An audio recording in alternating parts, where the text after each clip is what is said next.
All right.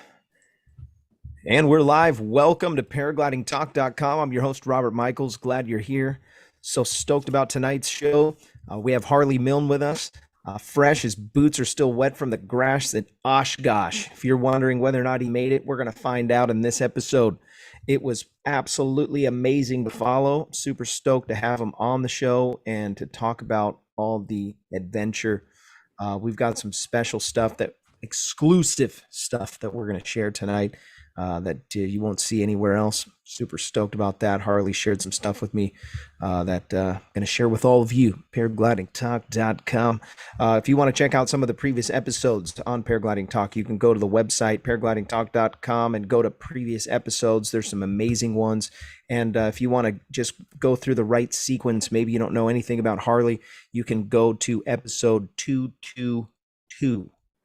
And that was the episode that he was on, and he talked about all the things that he was anticipating going into this adventure, where he was going to fly from Northern California all the way to Wisconsin at the Oshkosh Fly-In Festival.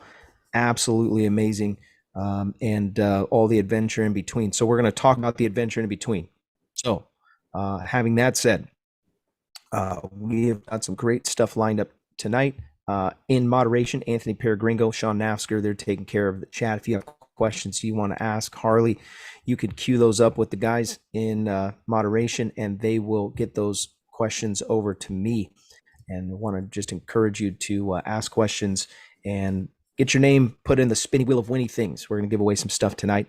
I just ordered a whole nother batch of our retractable keychain savers from Booms. Pretty cool little deals. So we'll be giving some more of those away tonight. One of the last episodes, we gave away some stuff, and I'm shipping that off. I know you're probably waiting for it. You know who you are.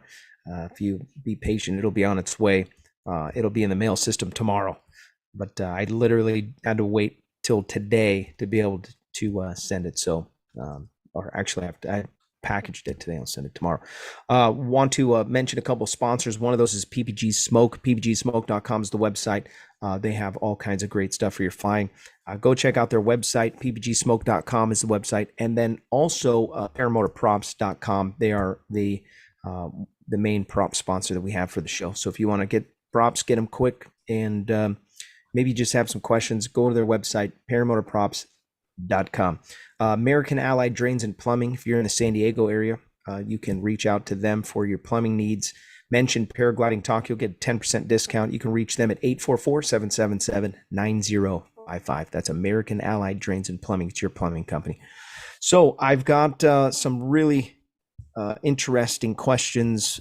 I want to just queue up saying thank you for coming on the show. Obviously, I know that you're a busy man. You make time for the show every time, and so I really appreciate that. I can just shoot you a text. And actually, Gringo was the one who's like, hey, we need to get Anthony, or we need to get Harley on the show. And I was like, oh yeah, duh, we want to hear how it went. So glad that you're here and stoked. So Harley did 3 giant adventures. One of those was 50X Challenge, where he flew in every state in the United States, continental and the overseas, Hawaii and Alaska. Okay, 50 states, raised money for charity, did this in a certain amount of time. Insane, but no one's ever done that. No one has done it since. Then he flew coast to coast from the California coast all the way to the East Coast, and did that, had a whole flight plan, all this. So just recently he did California, Northern California to Oshkosh. And so Harley, let's talk a little bit about this endeavor. Now, it's a tall order to take that much. Here's the missing thing that maybe I should have said in the beginning. His plan was to do this whole thing unassisted. Now, he did receive some little handouts, but he didn't ask for them. It just, these guys are incredibly kind to pay attention to what's happening and made time for him. And because he did have some setbacks, fired off by talking about the beginning, what you were prepping, and what didn't go as planned out of the gate? Yeah, I mean, I think just to recap for people who may have not seen the previous show, right? The coast to coast, there was an entire team of, four other people with me and another four other people helping to make it all happen behind the scenes. And with this trip, of course, I had done all the planning myself and attempted to fly across the entire 2,100 miles unassisted. And so a lot of that required planning, going airport to airport, and to try and do it in this ridiculously aggressive goal was 7 days, right? The coast to coast with an entire crew took over 8 days. This was an attempt to try and do it in 7 days or better. So I think as we recap last time, small glider was going to make life particularly challenging for going over the big mountains. And then, of course, it's July, it's the middle of summer, and how that might impact things.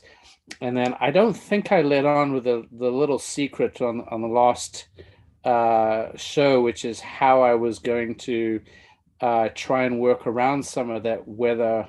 And so I'll share that tonight as well. Now I have to know. I didn't know there was any secrets. Well, there was this little secret. So with the coast to coast, we had about, I don't know, 8 or so hours of sunlight per day, and I could fly all day. With this trip, there were about 15 hours of sunlight, but as we say, no midday flying because of the inherent risk associated with that. And while I did have some late morning flights all the way until I think 1 o'clock on one of the days, the real game changer with this was that I had worked with the FAA to get a night waiver, and so I was able to do several flights, at least two night flights and two early morning flights, where for all intents and purposes I was flying at night, and so I had authorization. And on the very first day, the very last flight, I kicked off at 8 o'clock just before sunset, and I think I landed, I don't know, 10 or 10:30 that night in the dark, and Ooh. it wouldn't have been able to do that and made those extra 70 miles that I wanted to make without that waiver. And so there were several flights. I think a total of about 8 hours of flying at night out of the total of 60 hours. So over 10% of the flying was done at night. How was the landing at night thing? It must have been terrifying. You better have Scary. some good lighting. Yeah. I mean, and um, especially with that little wing coming in hot. I definitely preferred taking off in the dark and landing just as it was getting light, or if it was totally light. Taking off as the sun's going down, and then trying to land in the dark is terrifying. That's for sure. I think the big challenge was that I had a couple of airports where I wasn't able to get the landing lights to come on. Normally, you can key with your radio, and that turns on those landing lights. Oh, And really? I I didn't had know that. Yeah, so I had two airports where that wasn't possible. When I got into Winnemucca, it was an airport I had flown at one time before, and I knew the lights were on the apron and that I was going to be able to land on the apron. And I knew I would have the lights behind me as I was landing into the wind. So that one, I had a perfect landing. It wasn't that scary and it wasn't that bad. But I remember another airport, I think in South Dakota, where couldn't get the landing lights on. And so I decided to land on the grass just off the taxiway. And I couldn't see the grass until I was about 10 feet off the ground. Oh. So, Make sure you send a strong letter. well, I mean, my guess is my radio wasn't doing the trick, because I did actually test it with a different antenna on the ground. And one time I got the lights to come on, but they didn't seem to be quite doing what they were supposed to be doing. Wow, that's interesting. So there's something set up that when you cue the radio, what is it? You do a couple double taps or something like that, and all of a sudden the lights come on? Yeah, and normally you can key the mic a few times, usually somewhere between 3 and 7 times, and gets the lights to come on and sets different lighting intensity based off the number of clicks. No kidding. And so you were just clicking away and nothing happened. I had nothing. Oh, no. And But you're relying on that. And then what about wind direction? You can't really see wind socks, or you just had to do your homework before you. Most of the wind socks are lighted, right? Oh, okay. For at night. So you at least have got that. But just like you can do during the day, right? You look for other markers. And so a lot of airports will have a flag with a light shining on it. So you can use things like that. You can also feel the difference if you are flying into the wind versus flying sideways or against the wind. And so I mean, as someone with my experience, and quite frankly anyone with 100 hours of flying can tell you from the direction that they're flying and which way the wind is coming, and so long as you realize that you've got enough space to work with, you can typically land right into the wind. Obviously airports, you're trying to land on a paved area or an open grass area and something along those lines, and you hope the wind's not really cross for those type of activities. I'm thinking depth perception. That's the challenge right there at night, obviously. Low light. I mean, I had a hard time coming into land with the light. I mean, the good news is I had a 2-hour flight before coming into land, so my eyes had a lot of time to sort of adjust to that. The problem with that very first night flight was I was flying right underneath the end of a storm, bouncing up 500 feet and bouncing down 500 feet and not really being able to tell where the bottom was. Oh. Yeah, I've had a couple of free flights don't like do that. Yeah. There was one video you chimed in on your lives when you were going live on YouTube. Every once in a while you would pop on, and you were standing out front of a grocery store, and the power was out, and all the people were standing outside, and there was this huge storm in the background, and thunder's cracking, and big giant raindrops falling on the ground, and you were so casual. You're just like, yeah, so we're out here, and this is my life now. Yeah. I mean, so you roll with the punches. What? Say that again. You roll with the punches. Yeah, you roll with the punches. So from the beginning to about the halfway mark, you had some unexpected events. Talk a little bit about your expectations versus what really happened. Yeah, so I mean, I knew that the first 2 days were very critical in terms of making my goals in that 300 miles per day to get down to Salt Lake City. I was particularly concerned with the third day and trying to get over Salt Lake City and through the second set of mountains. And then I knew the fourth day was actually going to be my toughest day because of the high elevation, basically 7,000. And I think the highest altitude launch would have been at 7,600. Launching at those altitudes was going to be very, very difficult, even without all the weight that I had for most of us. Just 7,000 feet is a tough launch. And as we discovered, it proved to be more than what I could do. So if I take a small step back, the first flight went exactly as planned. It was also scary because I had not really done a lot of night flying with the paramotor. I was also crossing terrain that if you went down, it wasn't going to be pleasant. And that's the big difference. There are a few people who've flown at night, but they're typically flying within a mile or two of the LZ and coming back and landing.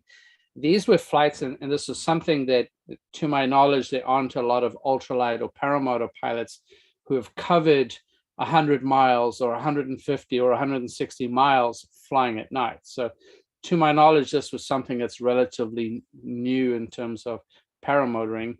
The first flight went perfectly to plan, covered 100 miles, just over 2 hours, and went perfectly to plan. My second flight actually turned out to be incredible. And of course, this was the flight to try and get from Placerville at 3,000 feet elevation all the way to, almost 10,000 feet elevation to get over the mountain, and then make my next airport. And then there were still several more airports to try and, make as much distance as possible before stopping for hot weather and thermals, and then trying to get one more flight in the evening to make Winnemucca, which was about 320 miles. So the second flight, I was really struggling with climb rate, which was anticipated. And, literally I was using the ridge lift at about 200 feet above the trees just to keep going and get over the mountain. And I crossed over, I think my highest altitude was about 9,400 feet, literally just skirting the edge of the mountains. But I made incredibly good time to the point where, initially I had set the route where I thought if I couldn't get the altitude, I was going to have to skirt the edge of the mountain and go all the way down south and then head up to Minden that way. And the reality was I had plenty altitude, and I shot straight across South Lake Tahoe. I'd never seen it from a paramotor at that altitude. I'd seen it from a plane before, but shot right across South Lake and then all the way on. And I hit the next airport, and I was like, wow, it's only 2 hours. I can keep going. And so I go a little bit further, and I had 2 more airports, which I thought I would have to stop and refuel. And then the question was it going to be too hot and too thermic to keep going? Or could I get one more quick, 70-mile trip in before stopping for the hot weather? And so I looked at my fuel, and I was like, well, we're here to go big or go home. And I set a straight line, as straight as I could fly it. And it was right on the edge of the MOA, so I had to be careful about not invading that airspace. But I put a straight line to Derby once I hit Carson, and I went big. And I got there, and I had about a finger or two of fuel left, and landed. And the advice I got from Ray was, look, you got way further than you thought you were going to get in 2 flights. Sit it on the ground.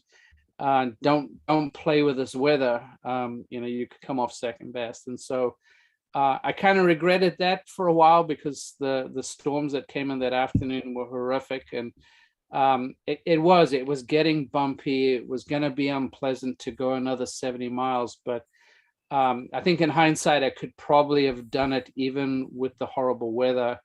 And I would have had a much shorter day, and I wouldn't have had that risky night flight. But really, those first two flights were amazing how well it went. And then, did my third flight that night, landed at Winnemucca. Natasha, who's the airport manager there, is amazing. She had a courtesy car for me. I was able to run down into town quickly, get some dinner, come back, let me sleep on the couch in the FBO. And I got about 2.5, 3 hours of sleep, and then right back at it. And I got off the ground, I think about 4:30 that morning. And so the sun wasn't due to get up until closer to 6, I think. And probably one of the most memorable flights of the whole trip was that morning flight at 4:30. Because once again, I went big. I could have stayed and played it safe and kept, staying within a mile of I-80. And the weather conditions were just so good. And, I had faith in my engine. And so I set a straight line, and I thought I was going to be able to make one airport, and I landed up doing 160 miles on that first flight on day 2, and some of the most amazing and incredible terrain, getting through Nevada. And I don't even remember the airport that I got to, but from Winnemucca, it was only 2 more flights, and one of them was, I think, 100 miles before I refueled. And then, next thing, like 2:00 in the afternoon, I was already in Salt Lake City on day 2. We're talking 780, 800 miles in not even 2 full days. So, it was at that point, everyone was going like, oh my goodness, you're making incredible time. And I could have tried to make it over Salt Lake City that afternoon, but I wasn't going to take my chances with the weather. And that's where Kylan and Chris Sanacroce met me and actually drove me to a motel for the night, and I got some rest. I didn't really sleep very much, but it was comfortable. Got a shower in, and then next morning got going again. Real quick, what were you try to talk about as you tell this story, as you're from beginning to end, what your elevations are? That'll help people too on obviously understanding the struggle. Yeah, look, the majority of the elevations, with the exception of Wyoming, are all in the 3,000 to 4,000 foot mark, right? So not impossible, fairly doable for most of us. I think a lot of people are flying somewhere between sea level and 3,000, but 2,000 to 4,000 is very manageable, I think, for most paramotor pilots.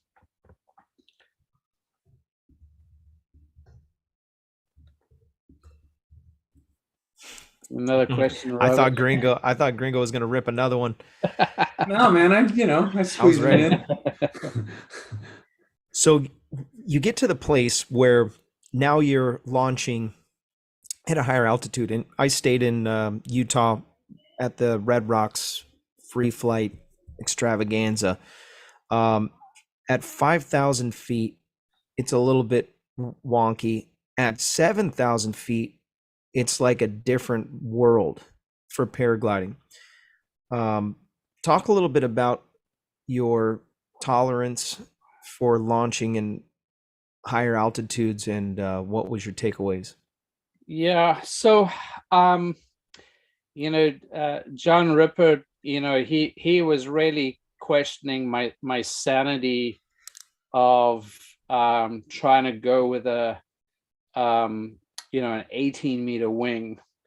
And I think, as everyone was very keenly aware when I did that interview last time, was like I already knew the glider was too small.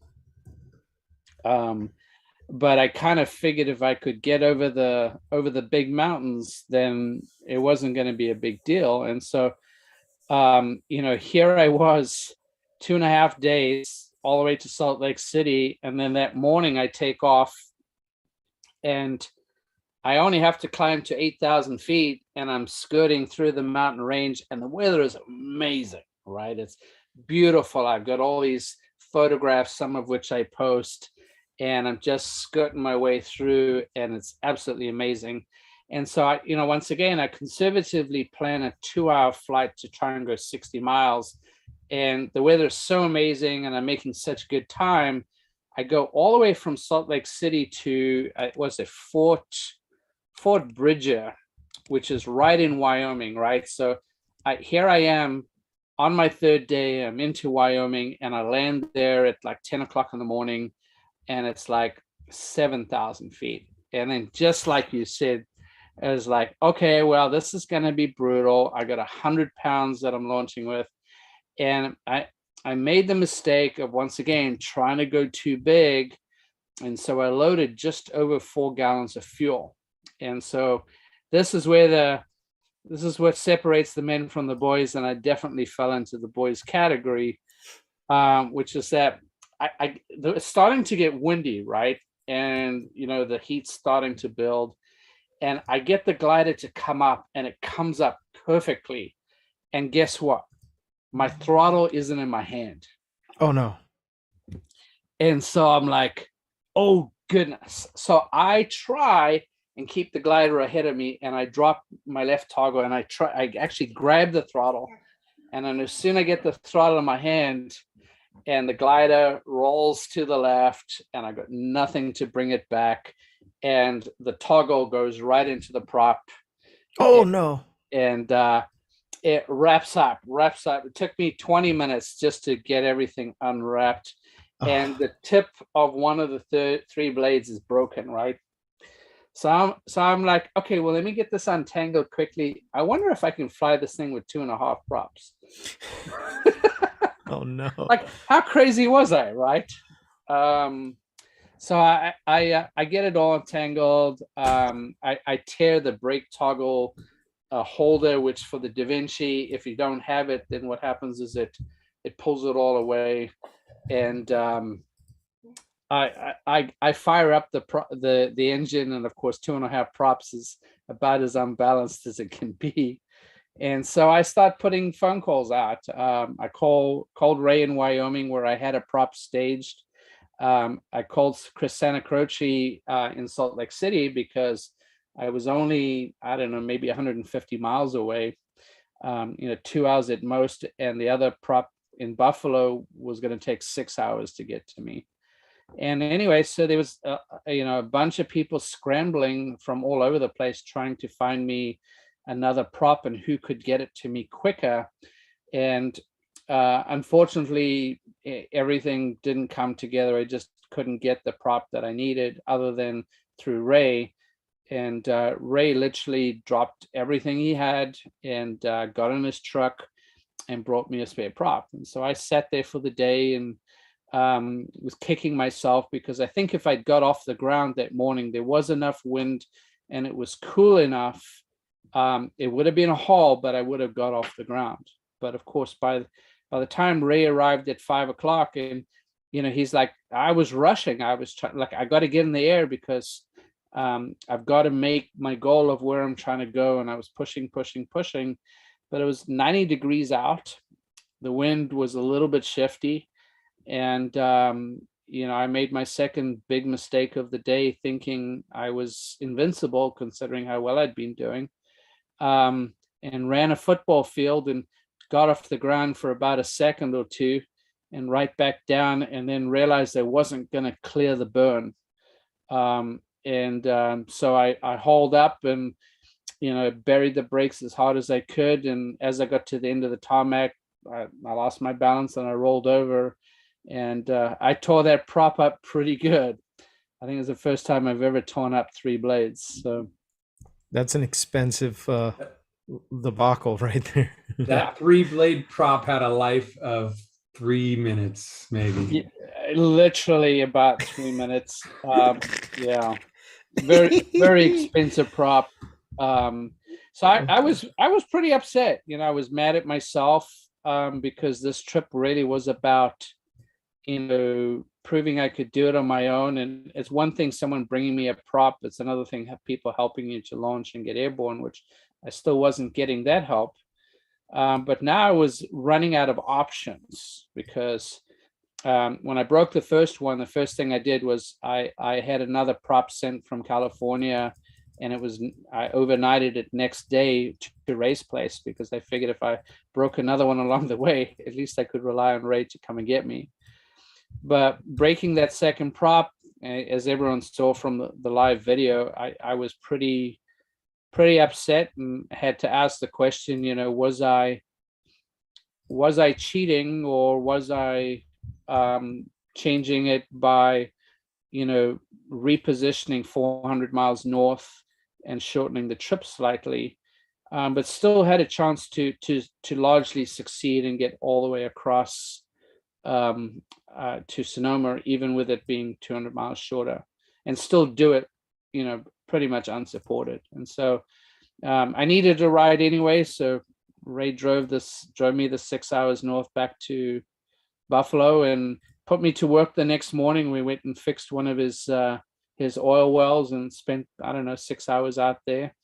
And my prop arrived, and that afternoon put the prop on and went out there and laid it all out. The engine wasn't developing full power, wasn't quite sure, and then restarted it, and small adjustment on the carb. And I kind of, decided I was going to do a short flight. So I wanted to just load a little bit of fuel, try and get to the next airport, and just get back into the flow of things. And so that's what we did. And I don't know, I think I made, 50 or 60 miles on that first flight out of Buffalo, and then loaded. The wind was nice. It wasn't too hot. Only a density altitude of maybe 6,000 feet, and loaded fuel and flew well into the night to Sturgis that night. That night flying's got to be fascinating. I've been in airplanes before at night, and it's really, I get so confused. We just had a trip recently when I was coming back to San Diego. I know San Diego really well now, so if I'm in the air, I'm looking down, I know right where I'm at. But if it when at nighttime, I'm trying to think, okay, where are we going and where are we at right now? I couldn't tell if we had flown over Mexico when we were coming to the land. I didn't know where we were. Right. Was there any point in time when you were flying at night where you were like, I don't know where I am right now? There was one moment when I got distracted for, I don't know, 30 seconds trying to get my radio sorted out, trying to get the lights to come on in Winnemucca. And I had my GPS and pointed me at the right direction. And typically you're picking a point that you visually can see and you're obviously looking at your GPS. Well, for whatever reason, I looked around and I felt very disorientated for, a few seconds. And then I had moved the GPS on my screen and I had to get it all recentered. And it's a very scary 15, maybe 30 seconds where I did feel a little disorientated, but you aviate, navigate, communicate, and I did all those things. And it was just a few seconds where I let myself get a little distracted by the fact that I couldn't get the landing lights to come on. So it's good experience, to really think about when you've got a problem, not to get too distracted from flying. Yeah. Do the aviate part. Keep the main thing the main thing. Right. Yep. Will Fly donated $5 to the super chat. He said hello from Moonshiners and Resurgence PVG Rocks. Thanks, Will Fly. Appreciate your contribution. We're going to give some stuff away. So Harley has been so kind to offer up some things that we're gonna spin the wheel for. So Sean, you can stop taking notes and you can stop adding people to the chat. No more names. No more names. Excuse me. So Harley, if you want to show those, I'm gonna give you a spotlight real quick. So AOPA Foundation and Avioni. Yeah, Avionics, and then Avionics, these patches that I made up. So okay, so we're gonna spin the wheel for 3 things tonight. So go ahead and let it rip, Sean. By the way, the spin of this wheel is brought to you by Nebraska PPG. Josh Bowden runs the school in Nebraska. If you're interested in getting some top-notch training, you can sign up with Josh and his team today. There's a link in the description if you want to get a hold of them. Also, this show is brought to you by MaxAcro.com. Max Acro is Max Marion's website. He's doing SIV clinics like a madman. Training is amazing. He's got a great Telegram chat. You can sign up with him by going to maxacro.com and reach out to him through there. And you will not be disappointed. He's got some great things. Also, Calamity Kite Clinic. If you want to check out Calamity Kite Clinic, you can go to their website at the name calamityKiteClinic.com and sign up for some ground handling school. Maybe you want to go to one of these fly-ins and meet Sean. That is his organization. All right. Oh, it's Almost Hot Buttered Productions. He's been quiet in the chat. I didn't even know he was here. He's logged in the last second. Oh, he's been in here for a couple minutes, for a few. Ooh. Oh man, Wartified almost won that. Joe Wilson, congratulations. So here's what we need to do. We're gonna have you reach out to Harley. I can't remember Harley's website. Are you still doing 50xchallenge.com? Yeah, they can do it through 50xchallenge.info or just DM me and through Facebook. Okay, so Harley Milne on Facebook and then 50xchallenge.info if you want to get a hold of him for your winnings, Joe Wilson. Congratulations. Let's let it rip again, Sean. All right. Yeah, and this one will be for another hat, right? Yep. And this is this the avionics one? Sure. Okay, good. Avionics. And what did avionics do for is that the yeah, so they ADSB? they provided me the ADSB, which we'll talk about its value in just a few minutes, because The second half of this trip, which we're just about to start to talk about, went pretty smoothly. And a big part of that was having the ADS-B from Avionics. And I have some really cool information, particularly as I got close to Oshkosh. Our chat for free flying has just been going crazy about some of the new rules and regulations that are coming down the pipe with drones and all kinds of different situations. Oh, yeah. JP Tulo. Congratulations, JP Tulo. So reach out to Harley to get your hat. Tell him I'll send the hat if he'll lend me some of his subscribers on TikTok. Oh yeah, he's got a grip on TikTok, huh? Oh, he's totally got a grip. Yeah. That's funny. Oh yeah, are we ready for the third one? Congratulations. Yeah, yeah. Let's just let it rip. That's done. All right. So here we go. I want to just continue talking about that while this long spin of the wheel happens.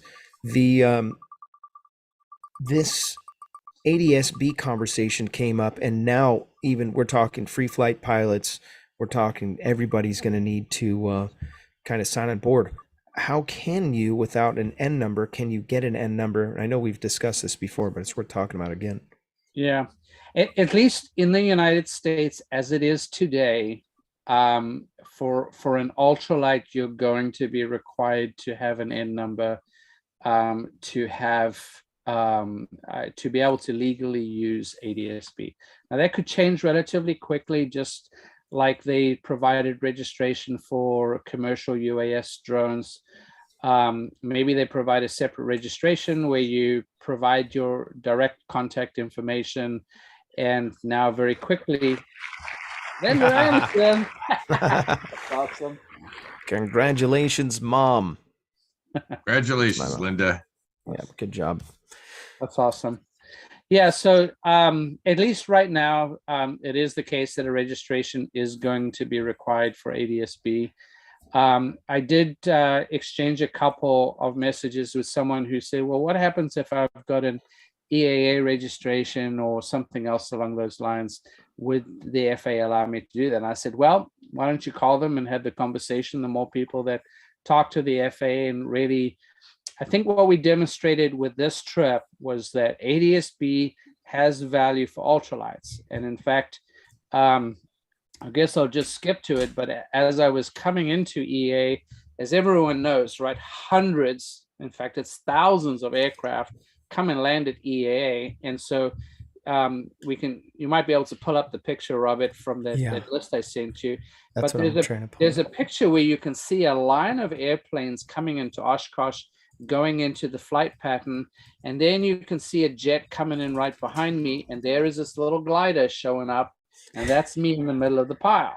No kidding. And so it meant that I was visible to other aircraft, and in fact, on one occasion, one aircraft made a 90-degree turn and went in a different direction. And so on my system, it shows when an aircraft gets close to me, it goes from green to yellow, and then it will actually go red when they get too close to me, and then you can basically take evasive action at that point. And so another aircraft roughly within 4 miles of my position made a direction turn. So ADS-B more than proved its value in ultralight flight for this trip. All the regular planes were flying at 3,500 feet or even 2,500 feet. There, Harley Milne was at 5,000 feet, trying to stay away from all the noise and all the other aircraft, but still be seen by them, and for them to be able to make their own decisions about their safety in relation to others, smaller and slower aircraft out there. And in fact, there was another incident that somebody else just recently published. They called it a near miss, where they came, perilously close. Not that one. That's a route. There's another one that shows. I don't know. You can see all the aircraft are bright orange and so forth. You might have to skip a little bit further past that to find it, Robert. Yeah, sorry. The cat who adopted me on the trip. Keep going. It's closer towards the end. You'll see some weather pictures before it comes up. Anyway, the long story short is ADS-B has a a role for us. And even though it's expensive, for those of us who are flying in busy airspace or at high altitudes where we're more likely to come into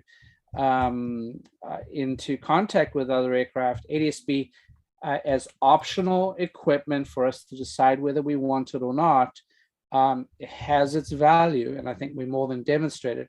If you're going to be buzzing around chasing the trees at 500 feet, and that's all you're ever going to be doing, and you're flying up in some farmland where you're miles away from any other planes, you don't really have the need for this. You can be just like a lot of other general aviation aircraft that don't have ADS-B.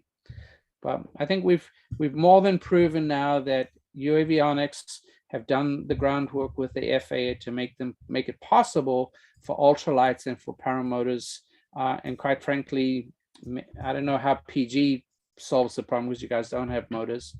But at least through registration for now, we can use them legally. Maybe they'll simplify the registration process and the price on the units will get better and more of us will have them. And to the few people that I've talked to in general aviation, they're excited that, quite frankly, we've set new ground in what's possible to create a safe flying environment for everybody.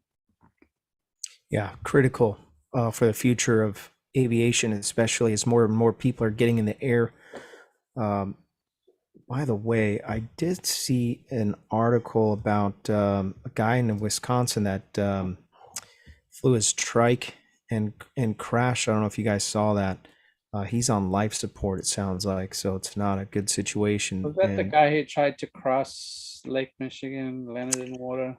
No, I didn't hear about that, but there's a guy that my mom sent me that's a link to the news article, but somebody was filming, so the guy launches and he just looks like he just went deep in the brakes, wasn't going to clear the tree line, and just spiraled down and very low, deep right brake and went into the dirt or into the bushes. Yeah, I like he deep stalled. Giving a lot of brake, just giving throttle, and it just dropped. Yep. Sounds like he didn't have enough thrust and was trying to get some lift to get over the trees. But I think I think this is my picture that I've been searching for this whole time.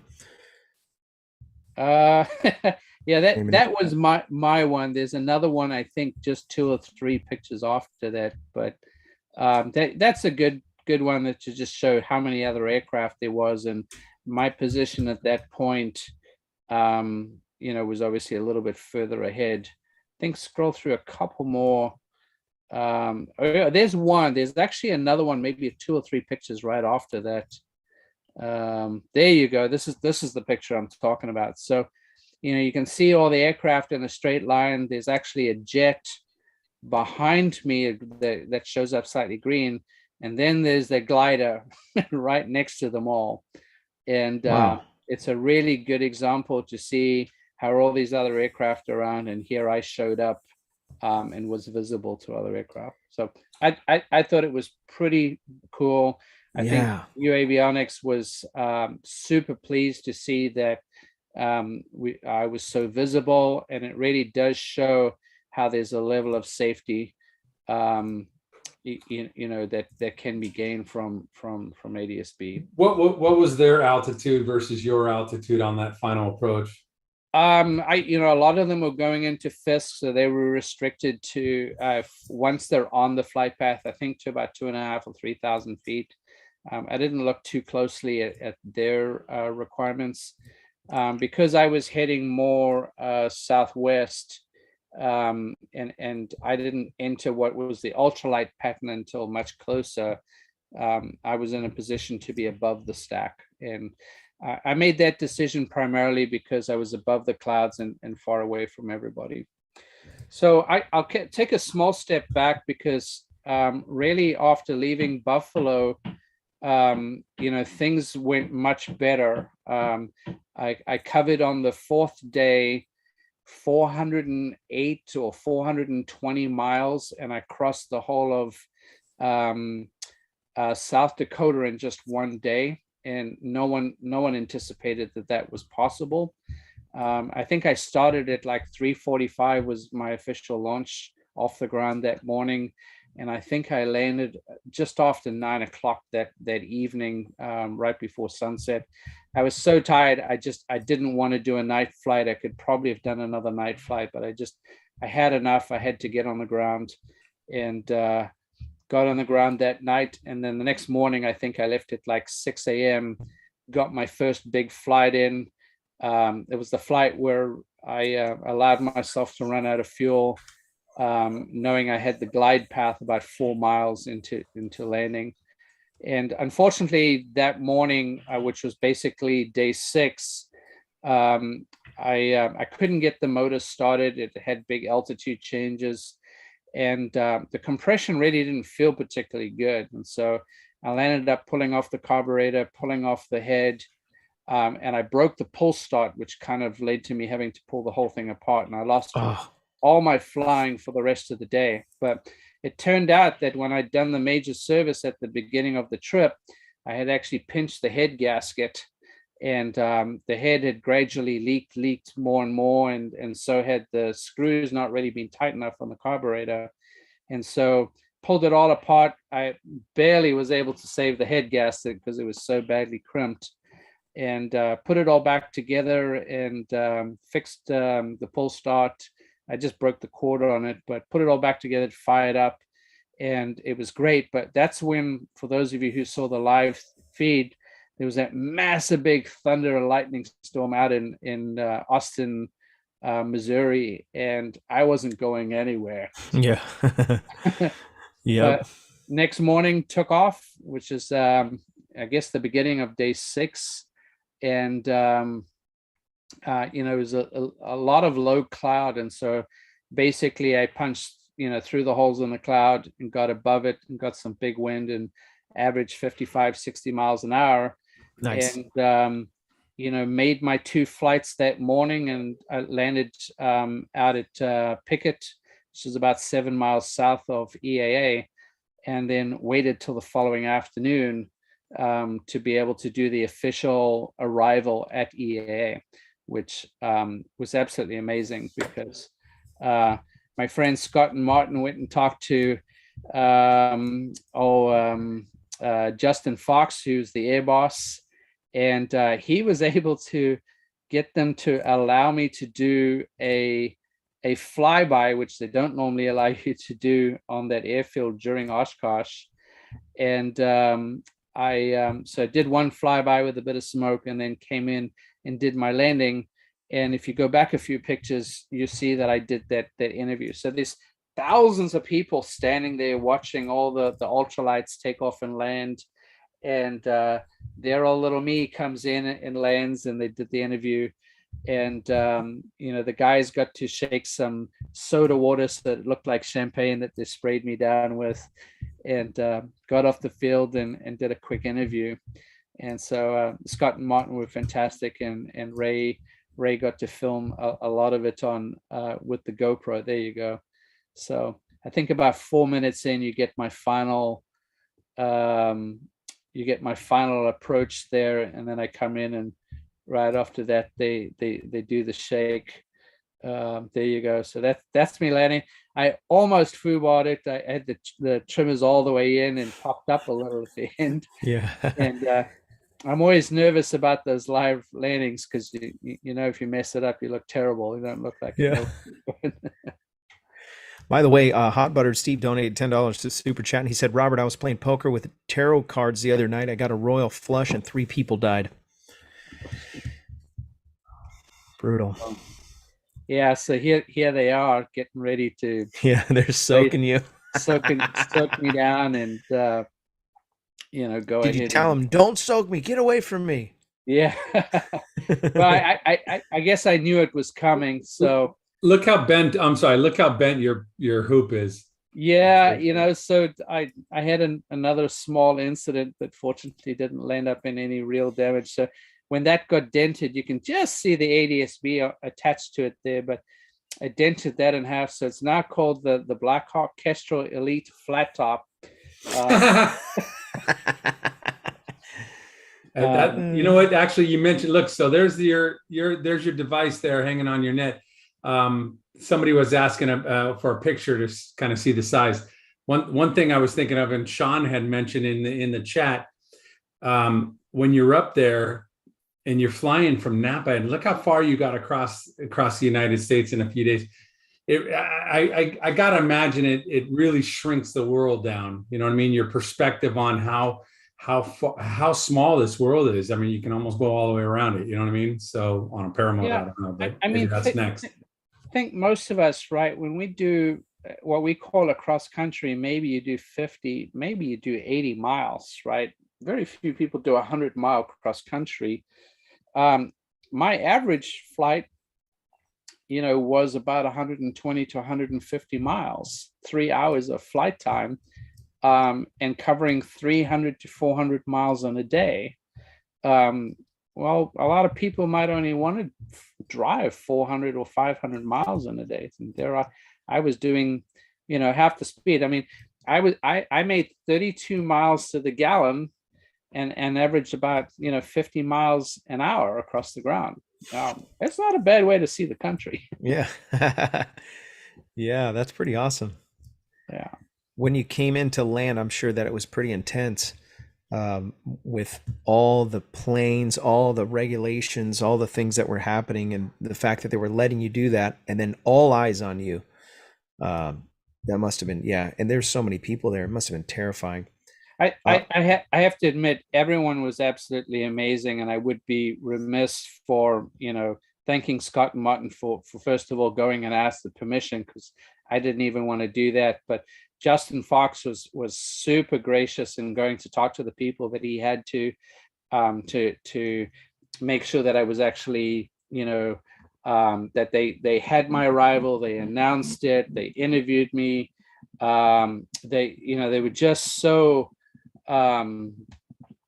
fantastic and gracious as I was coming in. And then of course I wasn't, nobody knew if I would pull it off, so not a lot was organized. But between Dan, Rob, Aaron, and Jeff, I did multiple interviews through the rest of the week, did a live radio show, did an interview for the newspaper that was also published on I think Hanger, which is the online version of their thing. We did this amazing video interview right in front of the Blackhawk stand, which they sell the Corsair engine and the frame that I was flying.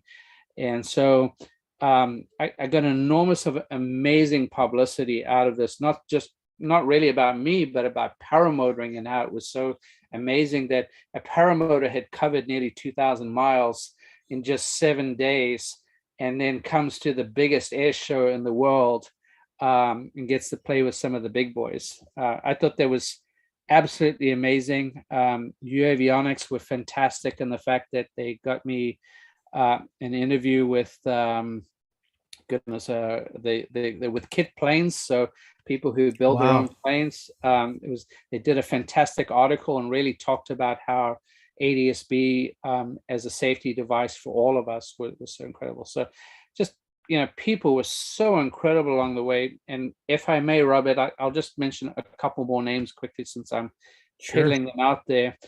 Paul Hobbs, he was kind enough to get up at 3 a.m. in the morning and go with me to my airfield in Sonoma, and then he drove my car back to Petaluma. So I had that taken care of. A friend of mine, Leslie, who lives in Napa, picked me up from Napa, from Oakland Airport on my way back, so I didn't have to walk. Yeah. When I got into Salt Lake, right, Kylan and Chris Sanacrotri, they were there to greet me and give me advice. And of course, when I blew their first prop up, were huge in trying to get me sorted out. Beyond it, Helix Props, I mean, I wasn't expecting anything from them other than what they had done for me in the past, and they mailed 2 props straight away. So that wasn't going to be something that would stop me. London Ivy at Cloud Base provided me with the Da Vinci glider, and that glider has more than proven its capability under extreme conditions, that you can take off at these high altitudes where you really are maxed all the way out. And, I've proven pretty much, where the top of that glider is, about as far as you can go. I think I mentioned Jesse and Shane at UAvionics. They're fantastic. Hunter Strobes provided me with that big one, and I really needed something with a big battery so I could have it on during the day and at night. And that strobe really lives up to everything it could be. And then Mike Robinson at Blackhawk was very kind to bring my gear back for me, so I didn't have to fly back. And so that's cool. These guys were fantastic. And then, of course, Ray and Tom. I don't know what I would do without Ray's friendship, because Ray really did come all the way out. And poor old Tom drove me halfway through the night to get me out to an airport to catch my commercial flight back there on Sunday. So, wow. It wouldn't be possible with all these people. They, while I still did all the flying, all the takeoff, all the launching unsupported, there are all these people, and this is what the sport's all about, right? That are behind the scenes. The number of people who called me or texted me or emailed me or direct messaged me or just encouraged me through the whole trip was just astronomical. And I couldn't have succeeded without all that, just people encouraging me to keep going, even when it got very, very dark for a minute. That's amazing. I'm super stoked. I want to mention a couple sponsors. One of those is iFly Indiana Powered Paragliding. If you're interested in flying paramotors, there's no better place to get proper training than iflyindiana.com. Kevin and his team will get your feet off the ground. Also, the show is brought to you by Lone Star Paramotor. If you're in the Lone Star state of Texas, you can reach out to Ron Turan and his team for world-class training. Their website is lonestarparamotor.com. Also, I want to mention Resurgence PPG. Support your men and women of uniform by making a tax-deductible donation to Resurgence PPG. They are awesome. By donating, you sponsor those who have put their lives on the line for your freedom. Sign up with them if you want to make the donation. Resurgenceppg.com. Really appreciate that. We have just 3 minutes left. I want to tee off. This is exclusive content. I know that we said that we were going to share some exclusive content tonight, so I don't want to fail that. And this will tee off the next Harley Milne show that we have. So check this out. Let me go screen share. We're going to share sound, optimize. We're going to go to, which one is it? This one. Boom. Let me go full screen for theatrics. It should be this one. Let me see it. Sorry. Let's try this one more time. Share. There we go. Now we're cooking with that Crisco. Morning, we got up pretty early. It was well before even a hint of sunrise. We had a lot of prep to do this first time, trying to figure out what we needed to do. Well, I'm carrying this paramotor, so Harley's not exhausted by the time he does his got to get it right the first time launch. The beach definitely had its challenges right off the bat. We knew about the sand has these sand dunes that are they can range from 3 feet to 6 feet high, and they're right in front of a very long barbed wire fence that unfortunately is the direction from which the wind was coming. It was coming from the east. To our back is the ocean, and we had to launch full power. You have a few steps to go, and you need to get up because you will start to hit the sand dunes, and then of course you need to clear the fence. So here we are, it's time to go. It's roll time. Myself and a few other fellow pilots took off first. We wanted to be in the air. We're gonna witness Harley to take off. So I took off. I see Harley's wing inflate, comes up really nicely. When he finally did take off, what we see is that he's torque twisted way to the left.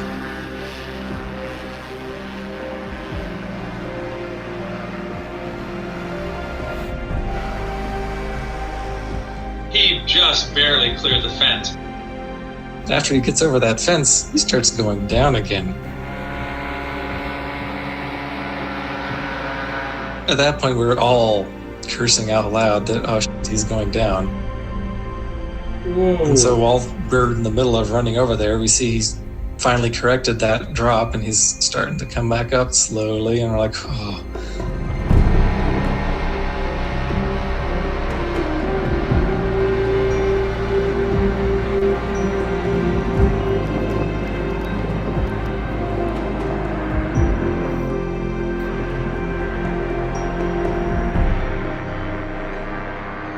somehow pulled it off. But it was a holy crap moment. Dude. That is not cool. He torqued up so dang bad he almost went in. He was a full 90-degree twist under that wing and he lost all his thrust. It was all he could do to just keep it from hitting the ground over there. But he couldn't let out of the throttle or he was going to go in. So I don't know how he saved it. He managed. We have got to get that torque twist problem fixed.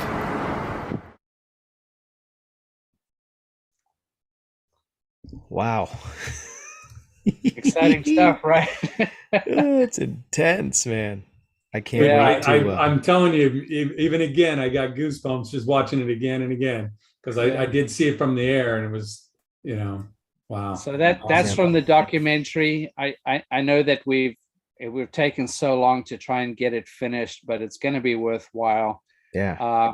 And that was just the first 3 minutes of the trip. Yeah, it wasn't the only time we had a few things not quite go to plan. So it's going to be amazing when Greg finishes it. And Greg Anthony Harris. Pretty much anyone who's on this show are the first people to see that very, very short segment. Nice. Who the heck picked that first launch site? You gotta fire him right away. Fire that guy. We're out of time, guys. We're going to go to the after show. If you want to come hang out, I'll post the link to the after show if you want to join us. And so thank you so much, Harley. I really appreciate you coming on. I know you got a lot going on, and every time we come on, we always have a great time, always learn stuff. So awesome. Thank you so much for having me. Special thanks to all the people who helped him and supported him to make his adventure. There'll be, obviously, there's a couple different ways you can follow Harley, 50xchallenge.info, and then you can also reach out to him on Facebook if you want to follow his adventures. We'll see you on the next one. Thanks for watching. If I don't see you on the air, I'll see you in